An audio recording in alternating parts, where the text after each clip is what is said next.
अखंडमंडलाकारं व्याप्तं येन चराचरं तत्पदं दर्शितं येन तस्मै श्री गुरवे नमः। वेदाहं पुरुषं महान्तं आदित्यवर्णं तमसः प्रस्तात् तमेव विदित्वा अतिमृत्युमेति नान्यः पन्था विद्यते नान्यः। सर्वे भवन्तु सुखिनः सर्वे सन्तु निरामयाः सर्वे भद्राणि पश्यन्तु मा कश्चित् दुःखभाग् भवेत्। गुरु की महिमा अनंत अनंत किए उपकार लोचन अनंत उघारियां अनंत दिखावनहार। गुरु के स्मरण मात्र से नाशत विघ्न अनंत ताते सर्वारंभ में ध्यावत हैं सब संत। बोलिए सद्गुरुदेव महाराज की, संत समाज की, भक्त समाज की, भगवान कृष्ण की।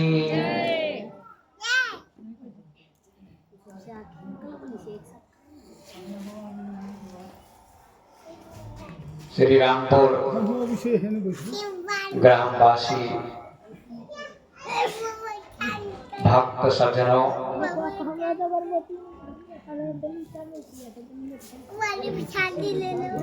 धर्म प्रेमी बंधुओं,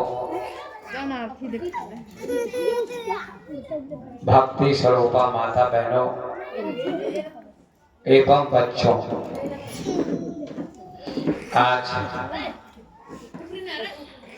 बड़े सौभाग्य की बात है कि राजेंद्र शाह के सुपुत्र कृष्ण की तरफ से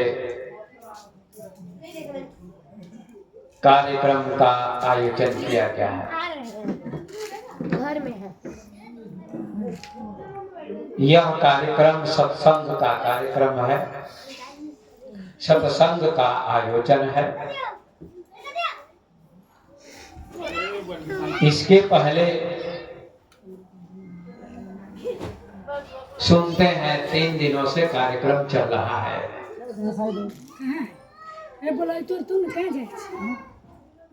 3 फरवरी से ही कार्यक्रम चल रहा है इनके यहाँ।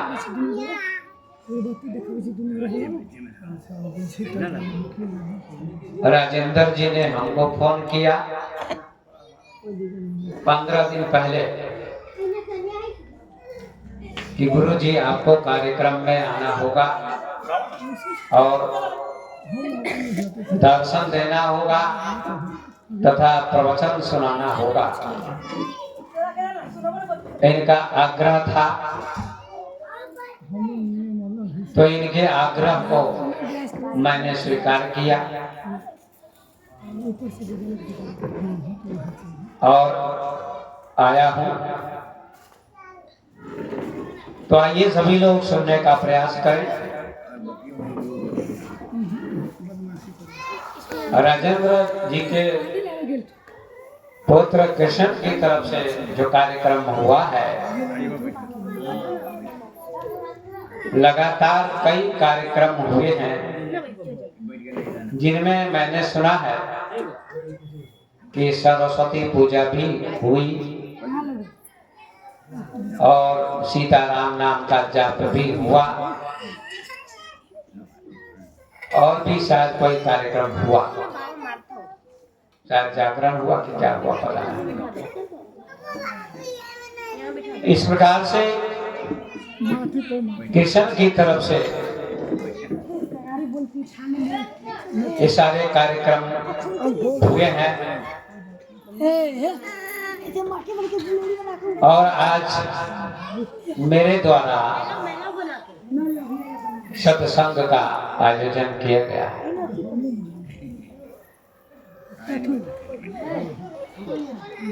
इनका बड़ा सौभाग्य है। हमारे महापुरुष ने कहा है कि सुतदारा और लक्ष्मी पापी के भी होए, संत समागम हरि कथा तुलसी दुर्लभ होए।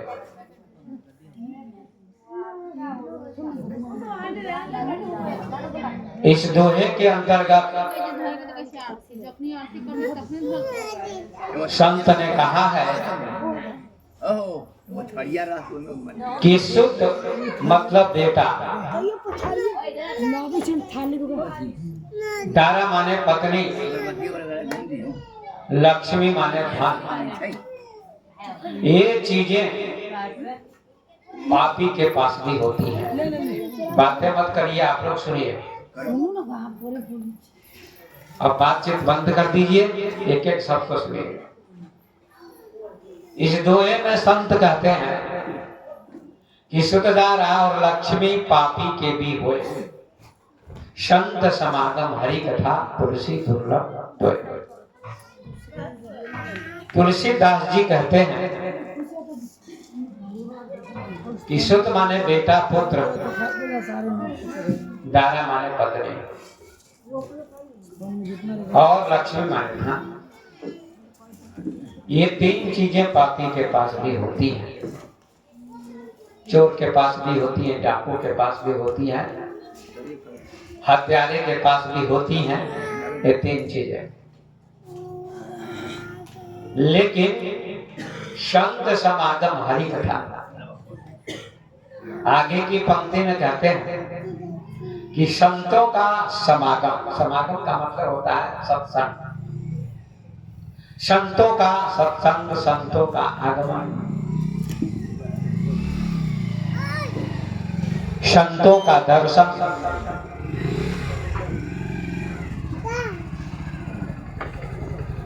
और भगवान की कथा।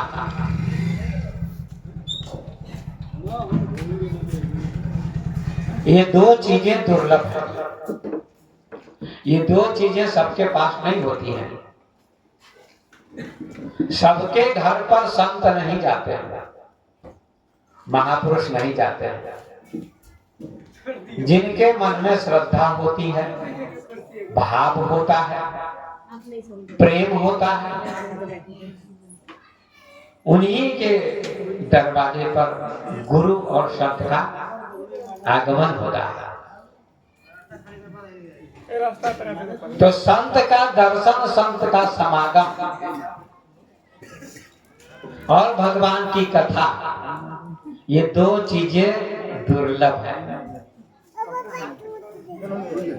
ये किसी किसी को मिलता है, सबको नहीं मिलता।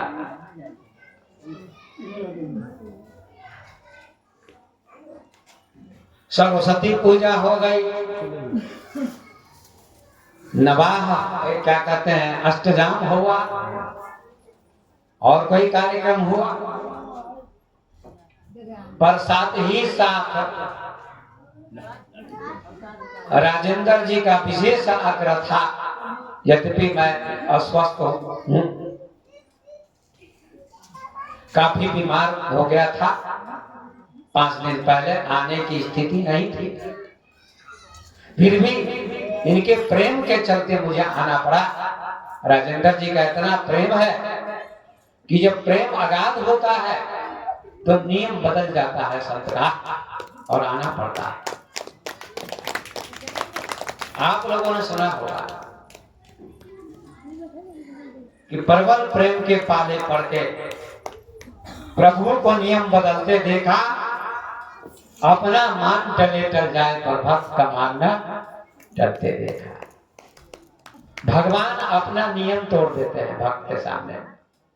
इसीलिए आप लोगों ने सुना होगा, भगत के बस में है भगवान। भक्त बिना ये कुछ भी नहीं है। ये भक्त है, इनकी जान शान या जान भगत के बस में है भगवान। भगत के बस में भगवान होते हैं। भक्त बिना ये कुछ भी नहीं है। कौन? भगवान। हम लोग क्या कहते हैं? भक्त और भगवान बोलते हैं ना। भक्त और भगवान की जय। पहले भक्त बोलते तो ना भगवान। भाई आप लोग सुनने नहीं आइएगा तो हम सुनाएंगे किसको? क्या दीवार को सुनाएंगे? टेंट को सुनाएंगे?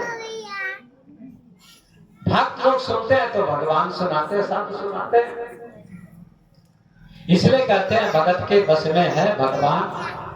भक्त बिना ये कुछ भी नहीं है। भक्त के बिना भगवान का कोई महत्व नहीं है। भक्त है इनकी जान। भगवान की जान कौन है? भक्त। बड़ी महिमा है भक्त की।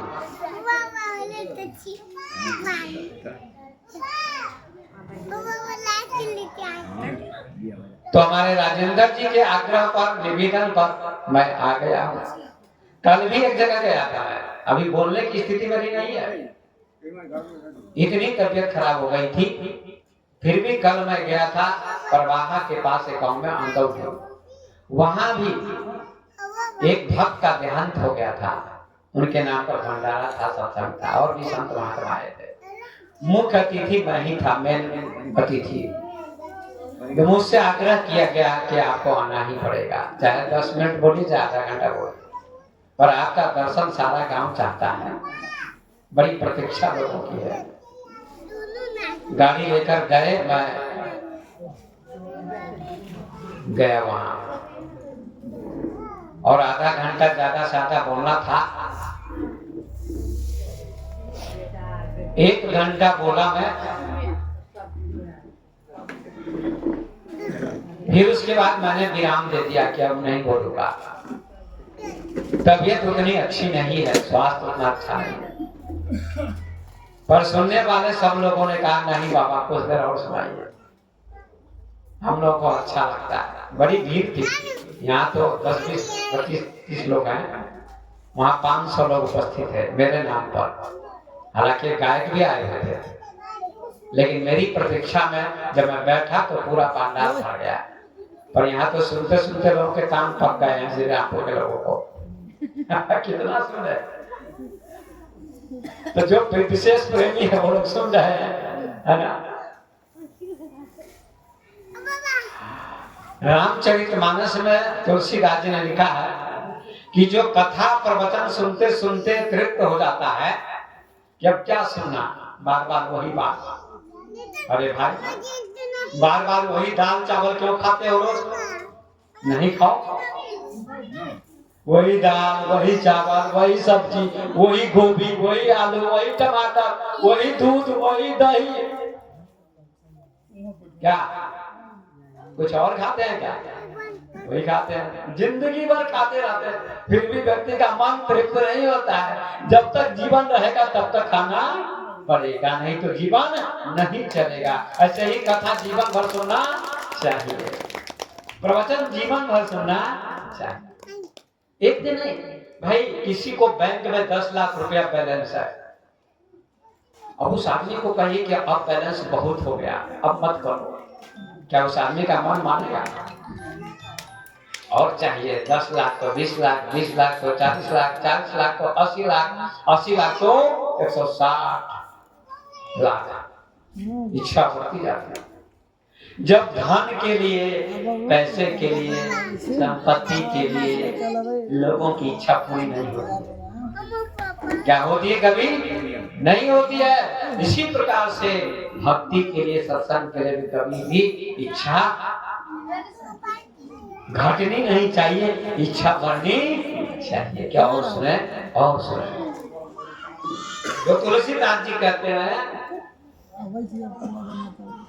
कि राम कथा जे सुनत अघाई, रस विशेष जाना तिन नाही।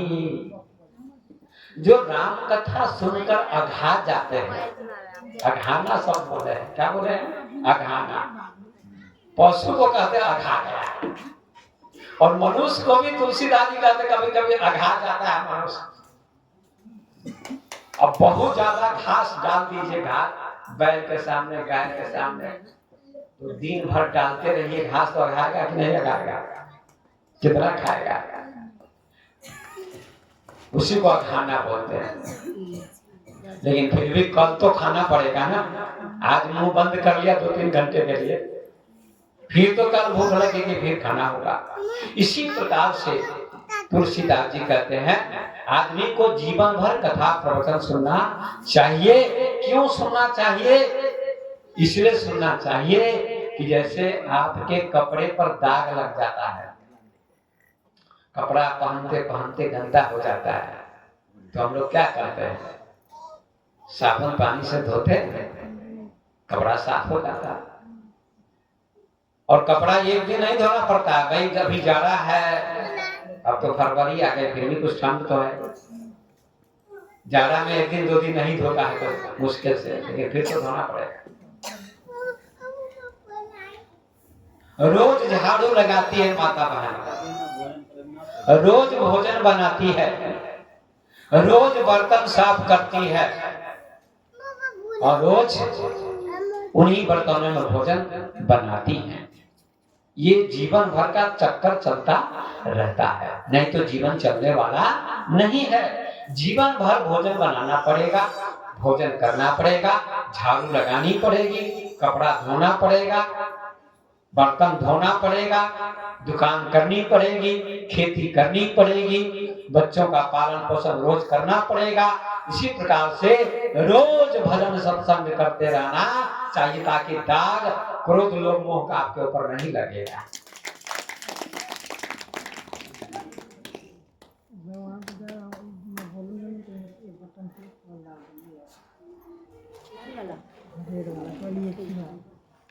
तो आइए अब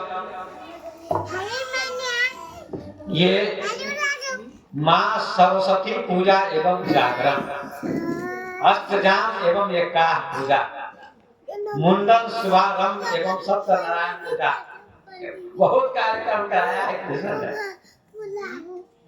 सबसे पहले क्या कराया? सरस्वती पूजा।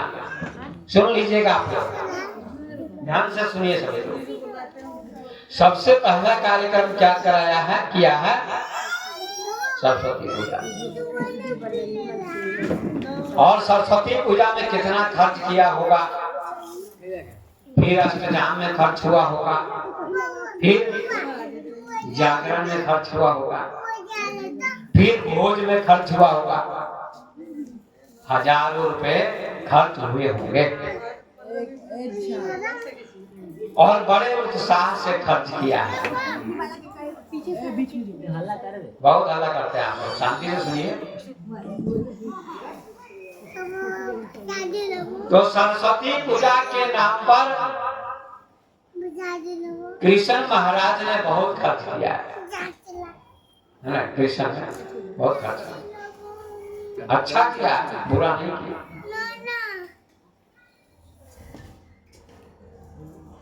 लेकिन इसके बारे में मैं कुछ बताना चाहता हूँ, आप लोग सुनिए।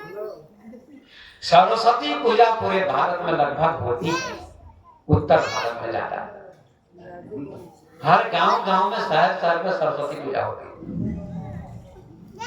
बड़ी धूमधाम से।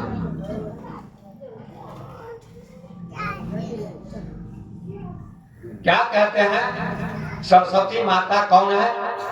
विद्या की देवी, विद्यादायिनी, हंसवाहिनी, पुस्तक धारिणी, वीणा वादनी, कई नाम है उनके, इसलिए उनकी पूजा लोग करते हैं। लेकिन कभी पूजा करने वाले सोचते हैं, चिंतन करते हैं, कुछ नहीं, जो परंपरा है उसी के आधार पर करते हैं। हम सुनते थे बरियारपुर मेरा आश्रम में, वहीं से सुन रहा था मैं, बच्चे क्या कहते थे? साल भर पर आती है विद्या देकर जाती है। क्या कहते थे बच्चे? साल भर पर आती है विद्या देकर जाती है। अच्छा, साल भर पर आती है और विद्या देकर जाती है, तो बच्चे साल भर न पढ़े, साल भर न पढ़े, चुपचाप बैठे रहे, और एक दिन सरस्वती पूजा आए, उस दिन सब विद्या मांग ले। क्या वो बच्चा पास होगा? नहीं होगा। तो ये क्यों कहते साल भर पर आती है विद्या देकर जाती है? तो झूठ बोलते हैं ना। तो फिर तुम क्यों पढ़ते हो? स्कूल में, विद्यालय में शिक्षक से क्यों पढ़ते हो? बच्चे नहीं पढ़ना चाहिए। सरस्वती पूजा का आध्यात्मिक अर्थ मैं आपको बताऊंगा, पहले सुनिएगा। तो धीरे धीरे बोल रहा हूँ क्योंकि तबियत उतनी अच्छी नहीं, शांति से सुनिएगा। बहुत धीरे धीरे बोलूंगा।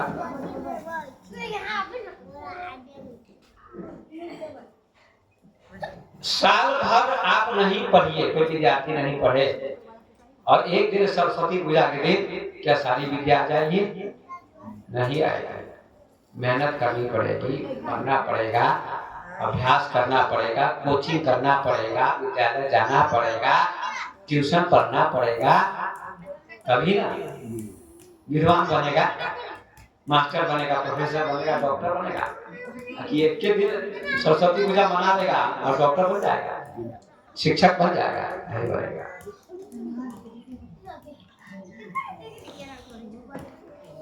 ये शिक्षक लोग भी समझ नहीं पाते हैं, पढ़े लिखे लोग। और सरस्वती पूजा मनाते हैं, अच्छा है, मनाना बुरा नहीं है। सरस्वती एक महान नारी थी, ब्रह्मा जी की लड़की थी, ऐसा भागवत में उल्लेख है। लेकिन अब समझने का प्रयास कीजिए आप लोग कि सरस्वती का अर्थ क्या है। सरस्वती का सचमुच विद्या है, विद्या की देवी, वो सही अर्थ है, लेकिन उसका अर्थ बच्चे नहीं जानते, न शिक्षक जानते हैं। अब आइए मैं आपको इसका अर्थ बताता हूं। तुलसीदास जी ने रामचरितमानस के प्रथम श्लोक में इसका वर्णन किया है। बालकांड का प्रथम श्लोक शुरू किया है, उसमें उन्होंने सरस्वती जी की वंदना की है। वर्णानाम अर्थ संघानाम रसानाम छंदसामपि मंगलानाम च कर्तारौ वंदे वाणी विनायकौ। ये संस्कृत का श्लोक। वर्णानाम और संघानाम रसानाम छंदसामपि मंगलानाम च कर्तारौ। मंगल करने वाले दो हैं, मंगल माने कल्याण, दो हैं दुनिया में। कौन? सरस्वती जी और गणेश जी, ऐसा तुलसीदास जी कहते हैं। दो की वंदना करोगे, दो की पूजा करोगे तो तुम्हारे घर में मंगल होगा, कल्याण होगा। ये तुलसीदास जी का बात है। वंदे वाणी विनायको, प्रथम कौन? सरस्वती जी। वाणी माने सरस्वती। वाणी किसको कहते हैं? बोलिए आप लोग, किसको कहते हैं? वाणी कहते हैं शब्द को जो बोल रहे हैं, इसी को वाणी बोलते हैं। तो वाणी का नाम ही सरस्वती है। वाणी का नाम सरस्वती है। अब सुनिए, छोटा बच्चा है, 1 साल का, 2 साल का, वो बोलना सही से नहीं जानता है, अभी उसको बोलना नहीं आता है। तो माँ क्या सिखाती है? बेटा मम्मी कहो, पापा कहो, चाचा कहो, नाना कहो, नानी कहो, मामा कहो, मामी कहो, मौसी कहो, मौसा कहो, फूफा कहो, फूफी कहो। फूफी माने फूफा, वैसे ही हमने हंसी के लिए कह दिया। कोई संत भगवान की, तो ये माँ सिखाती है कि नहीं सिखाती है? तो कौन सिखा रहा है बच्चे को? माँ। तो प्रथम सरस्वती घर में कौन है? माँ। सरस्वती माने हमारे शब्द को, हमारी वाणी को जागृत करती है। हमारी वाणी सोई हुई है, हमारी वाणी सोई हुई है। मतलब जैसे कोई सोया हुआ है तो उसको जगाती है माँ या पिता। माँ कहती बेटा जागो, तो वाणी से ना जगाती है। तो जग जाता है बेटा। माँ कहती बेटा नहा ले धो ले और स्कूल चला जा। तो माँ ने ही तो जगाया ना वाणी से, तो बच्चा जगा और स्कूल चला गया। फिर स्कूल में पढ़ता क ख ग घ अंग, च छ ज झ य, ट ठ ड ढ ढ़, त थ द ध न, प फ ब भ म। 5 वर्ग है। देखिए कितना सुंदर अर्थ है। क माने क्या? कोई विद्यार्थी मुझे क माने क्या होता है? मुश्किल है बताना। क माने काम करो, क माने काम करो, और तब ख माने खाओ। काम नहीं करोगे तो खाओगे कैसे? कितना सुंदर अर्थ बता रहा हूं, समझ रहे हैं ना? क माने काम करो, भाई नौकरी करो, व्यापार करो, दुकान करो। चाहे कृष्ण रहते हैं लुधियाना में, जैकेट की फैक्ट्री खोले हुए है, सुनते है ना? एक जैकेट हमको पिछले साल राजेंद्र जी ने दिया था, लीजिए पहनिएगा रोज। एक जैकेट इस बार मिला है, राजपाड़ा में कोई भेजा है लुधियाना से। एक जैकेट पिछले साल मिला था दिल्ली में। 3 जैकेट मेरे पास है और पहन के एक भी नहीं आया। पहनता हूँ, आश्रम में लाया हूँ जैकेट, पहन के नहीं आए तो कहते फैशन वाले बाबा ऐसे नहीं पहन के आए, है ना? जैकेट पहनना कोई फैशन थोड़ी है, ठंडा से बचना है ना? तो क माने काम करो। सुने थे ऐसा अर्थ आप लोग कभी? शायद नहीं सुने होंगे। ख माने खाओ, काम करो तभी ना खाओगे। कितना सुंदर अर्थ है। ग माने गीत गाओ, भाई खाओगे तो आनंदित रहोगे, प्रसन्न रहोगे, तब न सरस्वती पूजा हुई, जागरण हुआ, ये अष्टजाम हुआ। पहले कमाया कृष्ण ने लुधियाना में जम के पैसा कमाया, तब ने किया है काम क्या? तो क माने कमाया, ख माने तब खाया और खिला रहे, और ग माने गीत चला है, भजन चला है, ऑर्केस्ट्रा चला है, क्या क्या चला है, चाहे जागरण हो कुछ भी हो। घ माने घर बसाओ, घ माने घर बसाओ, विवाह और बाल बच्चे, घर बसाना। अंग माने हो, फिर बाल बच्चे जब परेशान करेंगे वहां करते रहो, परेशान करेंगे बाल बच्चे, ठीक है? बोले वृंदावन बिहार की। अच्छा आइए, लेकिन मैं कहना चाहता हूं कृष्ण महाराज से कि बहुत अच्छा काम किया है, हजारों रुपए खर्च किए हैं। आशीर्वाद देता हूं मैं, आपके पिताजी ने हमें बुलाया और 1 महीना पहले इन्होंने कहा कि कृष्ण ऐसा करने वाले हैं, आपको आना पड़ेगा साहब जी। हमने कहा जरूर आऊंगा, तो आना पड़ा है। लेकिन मैं कुछ कहना चाहता हूं,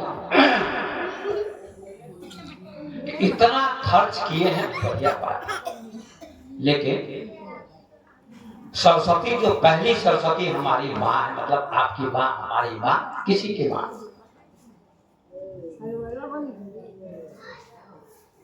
तो पहली सरस्वती देवी हमारी माँ है और देवता हमारे पिता हैं, आपके पिता है ना? तो पहला ख्याल किसका करना चाहिए? सरस्वती जी का। जो बनी हुई सरस्वती थी उनको भसा दिया, विसर्जित कर दिया, पानी में डाल दिया। उस माता जी का पहला ख्याल करना चाहिए कि घर में जो माँ है जिसने हमको जन्म दिया, उसका ख्याल पहले करना चाहिए। इसका जवाब दीजिए। जन्म देने वाली माँ का ख्याल करना चाहिए और पालन पोषण करने वाले पिता का ख्याल प्रथम होना।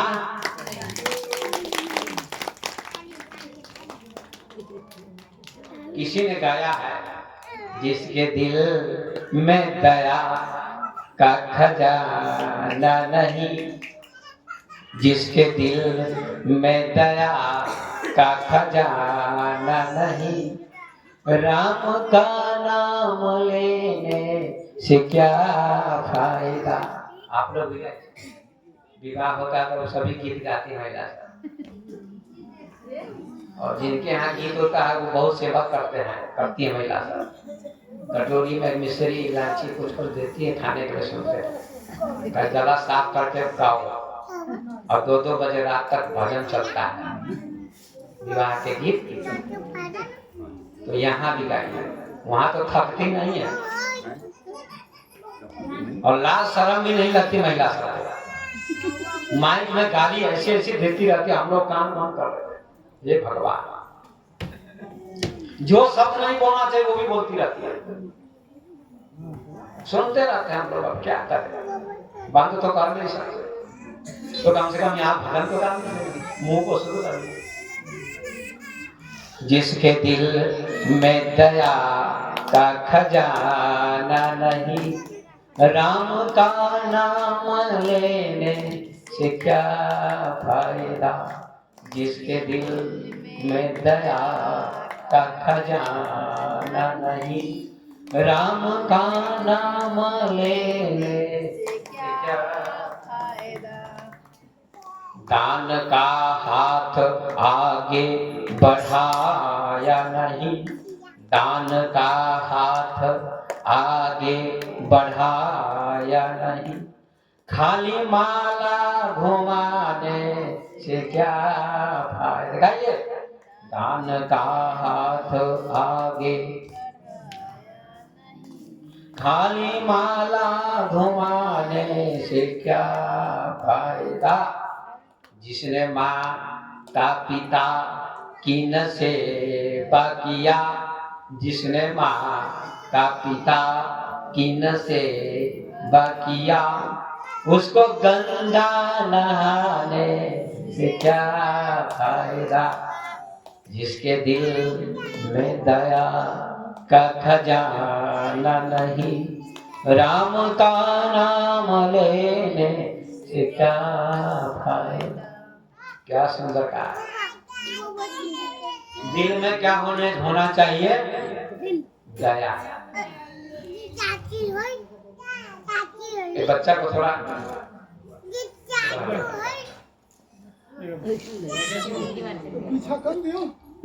अब उसको क्या पता कि सत्संग चल रहा है, उसको तो लगता खेले चल रहा है।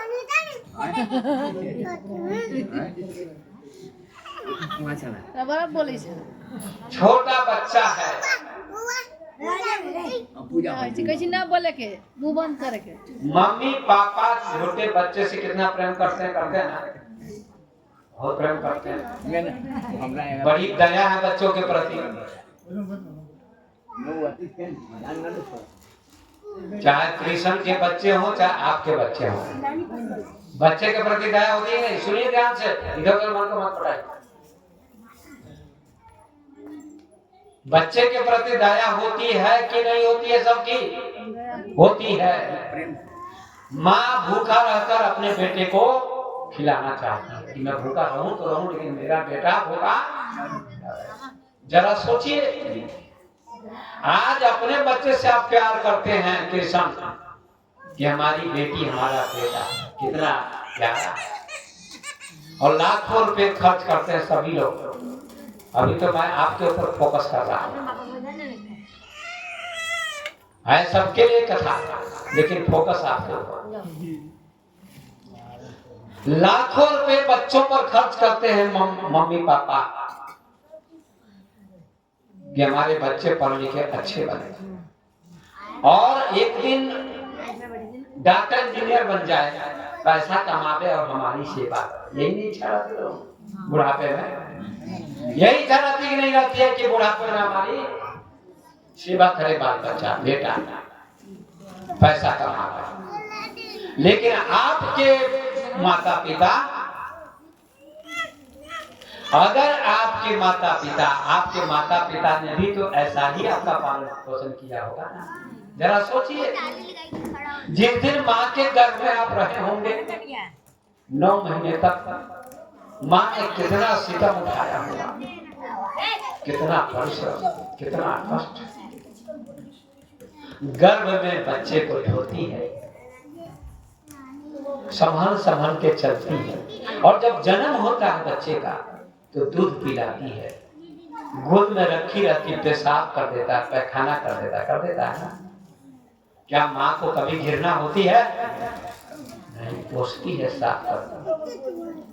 ठीक इसी प्रकार से कितनी ममता आपकी होती है माँ की और बाप की बच्चों के प्रति, ठीक इसी प्रकार से आपके माता पिता ने भी, राजेंद्र जी ने, ये बैठी हुई आपके माँ, इन दोनों ने, इस माँ ने और उस पिता ने आपको कितने लाड प्यार से पाला पोसा है और आपको जवान बना दिया, और आप पैसे कमा रहे, खुशी की बात है। लेकिन माँ बाप की पूरी सेवा करनी चाहिए, थोड़ी कमी नहीं होनी चाहिए। अगर माँ बाप दुखी होंगे, माँ की आंखों से आंसू बहेंगे,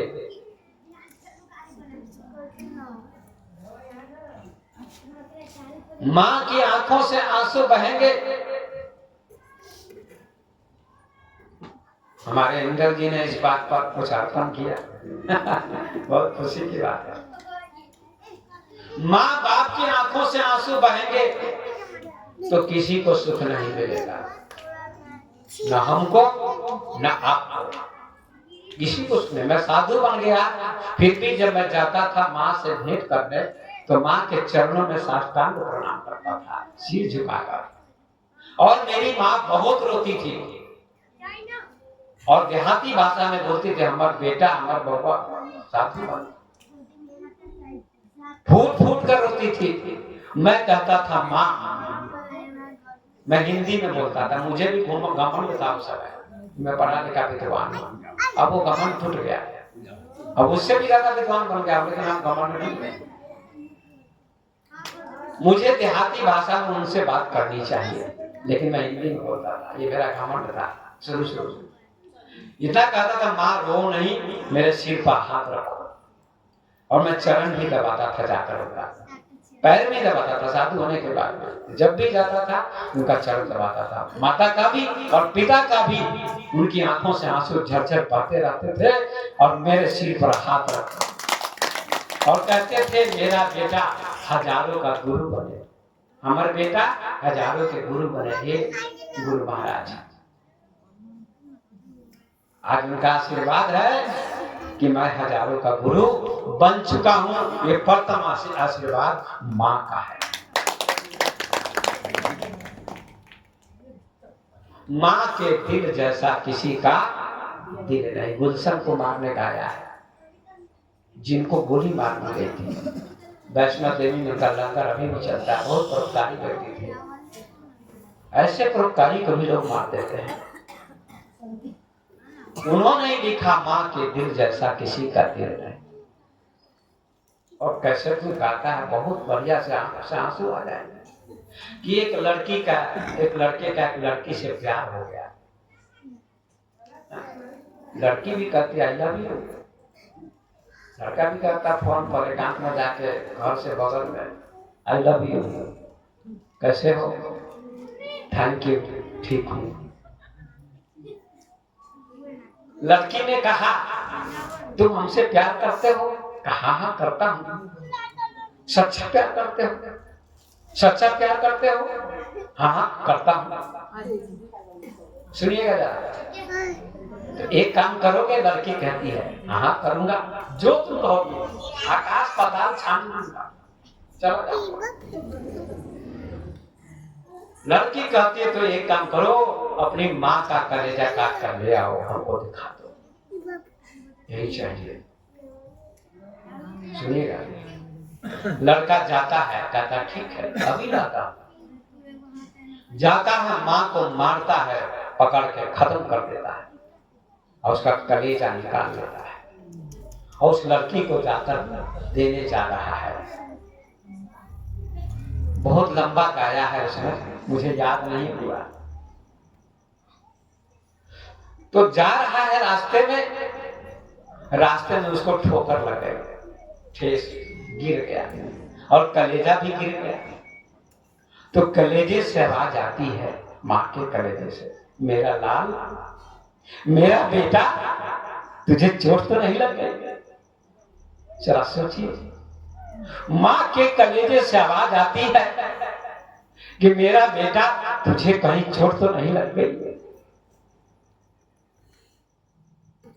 जरा सोचिए, कौन ऐसा लड़का होगा, ऐसा पत्थर देगा जो अपनी माँ को मारेगा, लेकिन उसने माँ को मारा और कलेजे से आवाज आ रही। माँ की ममता जरा सोच लीजिए, माँ का प्यार।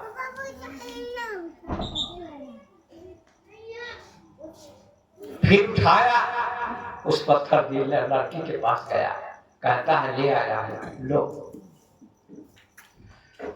तो लड़की कहती, नालायक, बेईमान, हैवान, पापी, मैंने तो तुम्हारी परीक्षा की और तुमने कर डाला ये काम पाप, माँ को मारा। जब तो अपनी माँ का नहीं हो सका, जिसने गर्भ से जन्म दिया, अपने स्तन का दूध पिलाया, मल मूत्र साफ किया, उस माँ को तुम नहीं पहचान सके पापी, तो धरती आसमान में कोई तुम्हारी रक्षा नहीं करेगा। सतगुरुदेव महाराज की जय। मेरे सामने से भाग जा पापी, ना आकाश माफ करेगा तुमको, ना धरती माफ करेगी, कहीं तुझे सहारा नहीं मिलेगा। ये एक प्रसंग है समझने के लिए बच्चों को। इसलिए माँ की ममता का कोई अंत नहीं, कोई ऋण नहीं चुका सकता है, कोई ऋण नहीं चुकाएगा। जिसने माता पिता की न सेवा किया, उसको गंगा नहाने से क्या फायदा? अभी प्रयागराज में चल रहा है मेला, करोड़ों लोग है, 40 करोड़ लोग, सभी लोग जाकर स्नान करते हैं। स्नान करना बुरा नहीं है, नाम बता दीजिएगा। अच्छा, कृष्ण की पत्नी धनपत्नी, इन्होंने इस प्रसंग को सुनकर 100 रुपया अर्पण किए हैं। इनको बहुत बहुत आशीर्वाद, बहुत बहुत धन्यवाद। चलो ताली बजाइए देना। और इसी पर मैं आपसे कहना चाहूंगा कि अपनी सास और अपने ससुर की खूब सेवा कीजिए बच्ची, ये मेरा आग्रह है आपसे।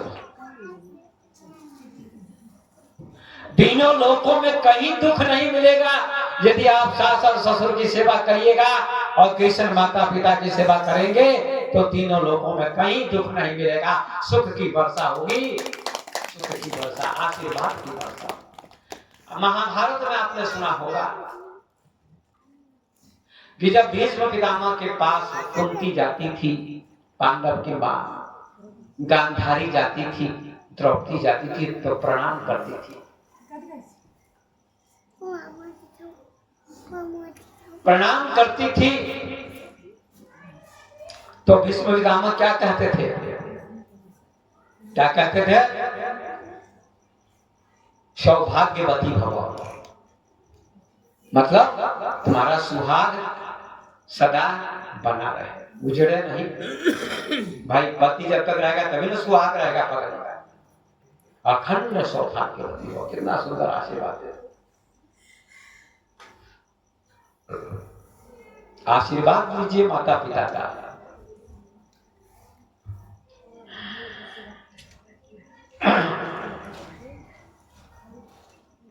मनुस्मृति में एक श्लोक है, रात भी मैंने एक श्लोक कहा था अंदौली में, लोग ताली बताली ऐसे पीट रहे थे, हजारों की भीड़ थी।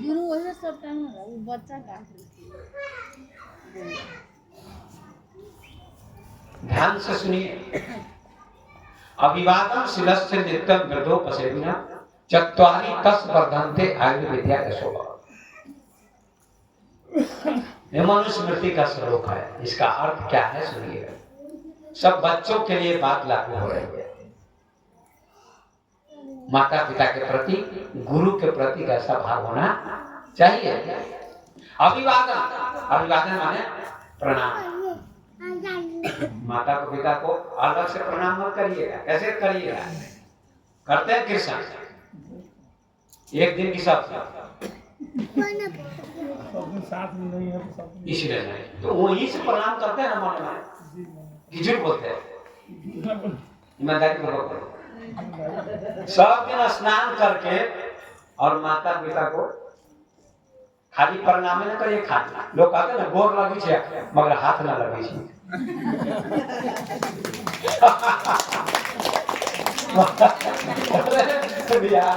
गोर लगी छे बाबा मगर हाथ ना लगी छे, मतलब क्या मतलब हुआ?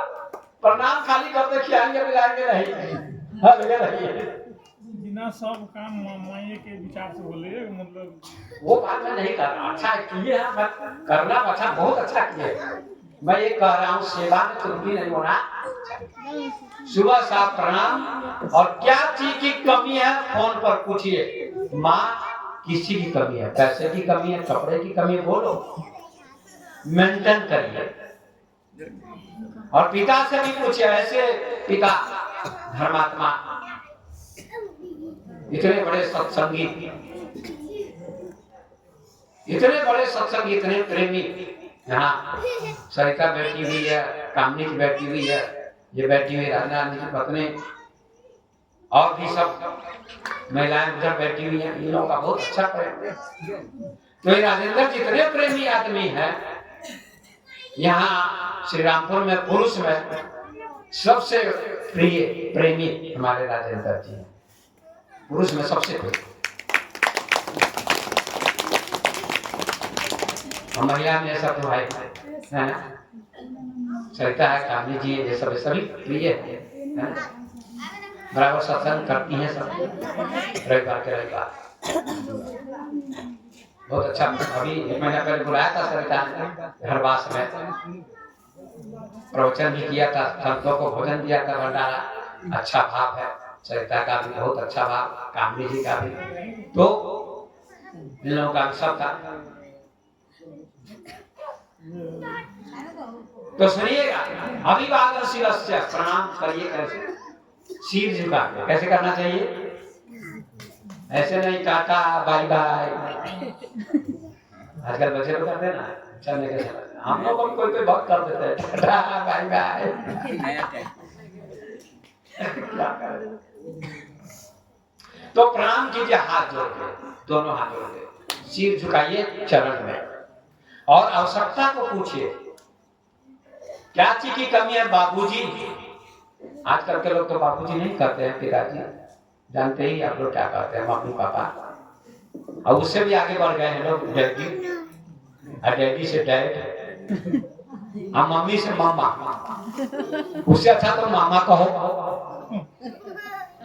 क्या गजब के बच्चे से। एक जगह में जा रहा था कथा करके, बहुत पहले, दो चार बच्चे मिलकर खेलते हुए, कहा बाबा जी नमस्ते, आलू टमाटर सस्ते। मैंने कहा कहाँ से सीखा थे? कहाँ से सीख लिया तुम लोग? कहा बाबा जी आपको चिढ़ाने के लिए बोल रहे हैं। तो अपने बच्चों को बुलाया, बेटे ऐसा नहीं बोलते। अगर चिमटा वाला बाबा रहता तो पेट में भोंक देता। इसलिए बच्चों को समझाया ऐसा नहीं करते, प्रणाम करना चाहिए, आशीर्वाद मिलेगा। बाबा जी गलती हो गई, क्षमा करिए। देखिए समझ गए, चले गए, प्रेम से प्रणाम किया। अभिवादन सब घुमा दीजिए। हाँ, फोटो भी लीजिए, ये रिकॉर्ड हो रहा है और कई देशों में फोटो जाएगा आपका, है ना। चैनल चल रहा है मेरा, स्वामी विवेक ऑफिशियल। 400 प्रवचन डाले जा चुके हैं अभी तक, बराबर बोलता रहता। आप लोग सभी लोग देखिए, बड़ा मोबाइल सबके पास है, 4G 5G आजकल है कि नहीं? गुरुदेव जी लोगों का सब्सक्राइब करवा देगा, करेगा। सब सब्सक्राइब करें। बड़ा मोबाइल जिनके पास है ना स्टेशन, सबको सब्सक्राइब करवा दीजिए। लेके मोबाइल छीन लीजिए। छीने का मतलब ये नहीं कि आपका छीन लेंगे, लेकर सब्सक्राइब करके आपको दे देंगे। ठीक है, आप लोग देखिएगा ना, पीछे वाली माता बहन हाथ उठाइए, देखिएगा ना, सुनिएगा प्रवचन, देखिएगा, बहुत अच्छा आपको ज्ञान मिलेगा। तो अभिवादन, प्रणाम करो। शीलस्य नित्यम वृद्धो पश्येदिना, अपने से बड़े बूढ़े माता पिता गुरु संत सबको प्रणाम करना चाहिए। तो प्रणाम करने से क्या होता है? 4 चीज बढ़ती है। कौन कौन? 4 चीज बढ़ती है प्रणाम करने से और सेवा करने से। सेवा सबसे बड़ा धर्म है। पहले तो प्रणाम करो। इंग्लैंड अमेरिका में ऐसे प्रणाम नहीं करते आप करते, बस हो गया, गुड मॉर्निंग। यहाँ को प्रणाम। प्रातः काल उठ के रघुनाथा, माता पिता गुरु ना बही। आगे आप लोग बोलिए। हाँ, आप लोग मुझे भाई याद नहीं, रामायण नहीं पढ़ते हैं, पढ़ी लिखी भी कभी बात करते। कोई बात नहीं, सुन लीजिए, नरसिंह जी की पूर्ति कर दिए। प्रातः काल उठ के रघुनाथा, सुबह सुबह उठकर राम जी क्या करते थे? जिस राम जी की इतनी पूजा हो रही है, सीताराम सीताराम लोग जपते हैं, श्री कृष्ण भी करवाए, तो सीताराम का काम क्या था?